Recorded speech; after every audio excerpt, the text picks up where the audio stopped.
এই ফোনটাতে network issue ছিল, তারপরে সে অন্য একটা টেকনিশিয়ানের কাছে নিয়ে যাবার পরে সে সিপিইউতে একটু হালকা হিট করার পরে ফোনটা ডেড হয়ে যায় আর অন হচ্ছিল না।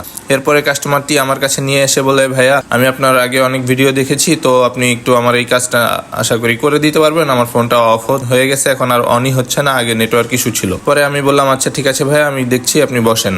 এরপরে আমি আস্তে আস্তে করে তার সিপিইউটা খুলে নিলাম, খুলে আস্তে আস্তে তারপরে আমি সুন্দর করে সিপিইউটা ক্লিন করলাম। ক্লিন করে তারপরে আমি আবার সুন্দর করে এটাকে রিভলভ করে দেন তারপরে আমি সুন্দর করে আবার তার ফোনে এটা বসাবো। বসানোর পরে দেখবো যে আমার কাজটা কমপ্লিট হয়েছে কিনা। দেখতে পাচ্ছেন আমার রিভলিং করা হয়ে গেছে। এখন আমি এটাকে বোর্ডে বসাবো। বসানোর পরে চেক করে দেখবো যে ফোনটা অন হয়েছে কিনা এবং তার নেটওয়ার্ক ইস্যুটা সমস্যাটা সমাধান হয়েছে কিনা। তো আপনারা দেখতে পাচ্ছেন যে আমি ফোনটাকে অন করে ফেলেছি এবং হচ্ছে গিয়ে সিম লাগাচ্ছি। সিম লাগিয়ে দেখবো যে এটা সিম পাইছে কিনা। তো আমার কাজ কমপ্লিট হয়ে গেছে। ভিডিওটা ভালো লাগলে অবশ্যই একটু লাইক করে দিবেন প্লিজ।